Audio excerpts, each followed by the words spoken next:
Hello. In this video I'll be demonstrating the rear A-arm installation on a 2017 Can-Am Outlander 1000. Now the first thing you need to do is get the machine up, on a jack stand for safety, and you need to pull the tire off. It's almost impossible to get this installed with the tire in place. So once you get the tire in place, then you can go through and start pulling off the stock guard. There's a bolt right here. It's right underneath the shock mount. So you're going to pull this bolt out here.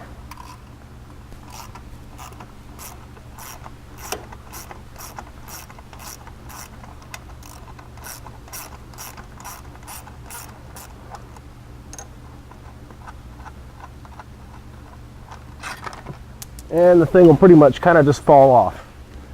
Now that's the only bolt that's holding this on. The other thing that's holding it on, there's a plastic ring that goes around the hub here.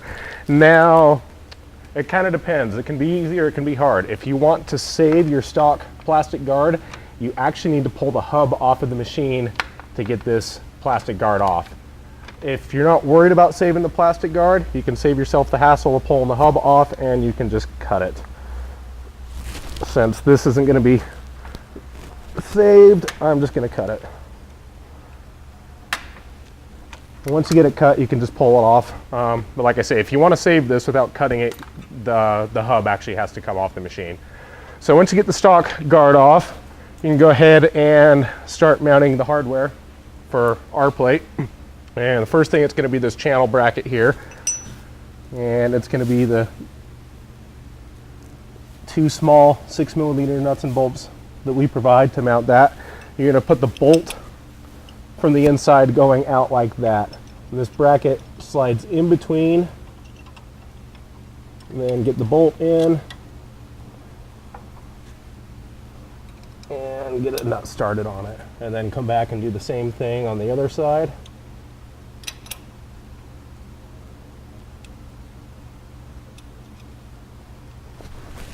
And then you can go ahead and tighten that up. You don't want to totally tighten it. It needs to be able to pivot and move a little bit, have some play in it.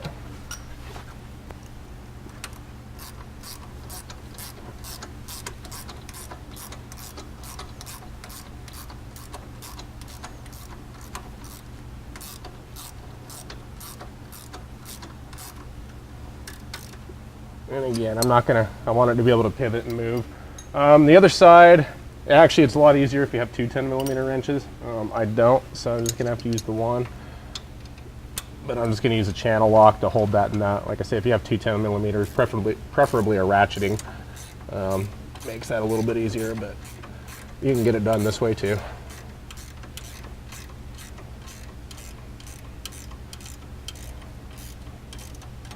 Okay, so that's our channel bracket installed. As you can see, it's loose, it can pivot, it can move, and that's what we're looking for. After that, there's going to be an L bracket. And that is going to mount here, this lower hole here, using your socket bolt, and then a nut.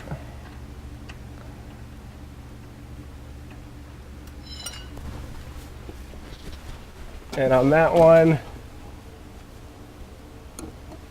you're also going to just leave it loose for now, so it can rotate and pivot just like the other bracket. Once we get the plate mounted, then we'll go up and tighten these.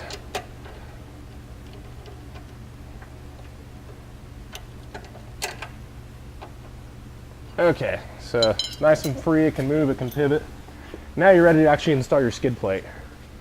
So your skid plate is going to go on pretty much like the stock one did. Let's be getting that, mounting into position. And go ahead and just start either one of your bolts. Top or bottom, it doesn't really matter.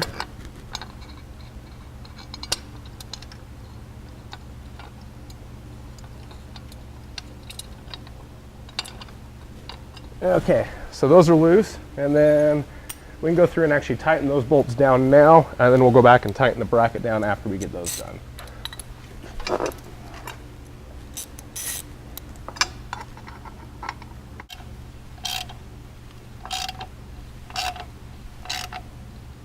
Okay, get those good and tight. You also want to put some anti-seize on the bolts that go into the brackets.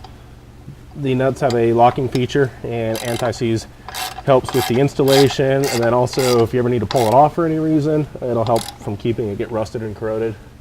So it'll come off for you nice and easy as well. Okay, so those are tight. Now we can go back through and tighten down the brackets themselves. We want to make sure the plate's, you know, squared up against the A-arm here. You know, just kind of check the fitment, make sure it's where you want it.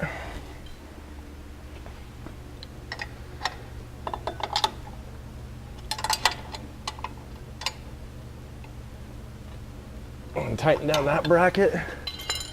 I'm gonna go ahead and tighten down the front bracket.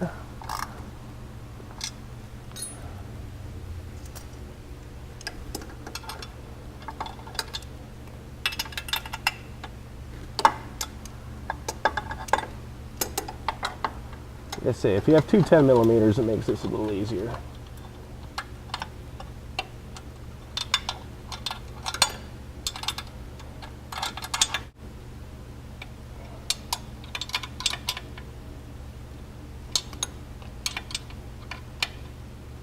Okay, that's pretty good.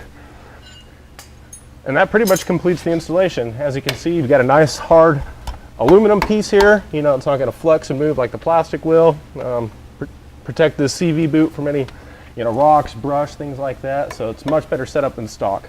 The other side is a little bit different, so I'm going to cut the video and then I will demonstrate the other side.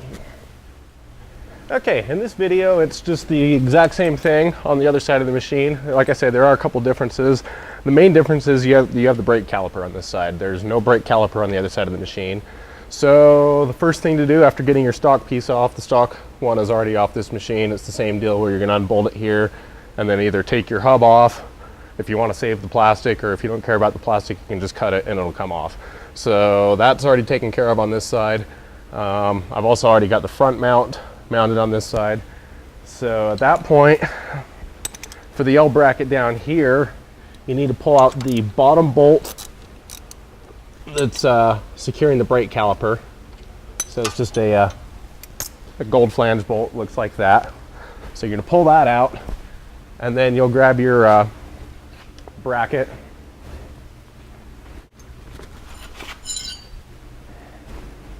Okay, so you're gonna grab your L bracket with your socket head bolt, and the L bracket faces in on both of these. Don't know if I mentioned that or not. It's kind of obvious, but might not hurt to throw it out there. And you're just gonna replace that stock caliper bolt with this one.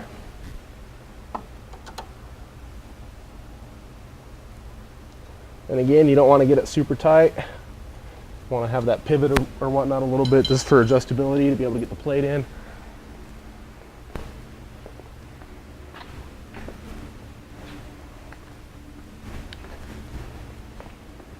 And then it'll be the exact same thing. You'll just take your plate, you'll get it on the right way. Just get your bolts started. Put a little anti-seize on these.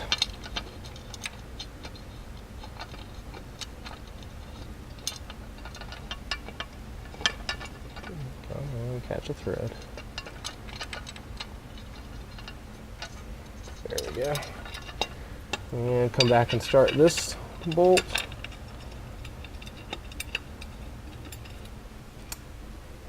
And then you can go ahead and tighten those down.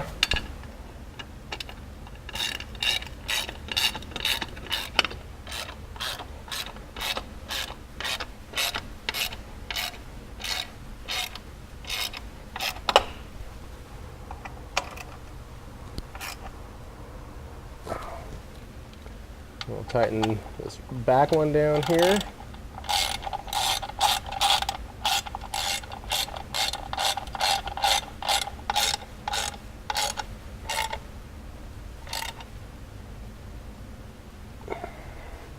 And tighten this down. There's no nut on this side because the thread is actually in the caliper mount, so there's no nut on this side. So just need to tighten this socket head down, and then tighten the front mounts down. I've already got those ones tight, so I'm not going to demonstrate that again. So that's the installation of the rear A-arms on the 2017 Can-Am Outlander 1000.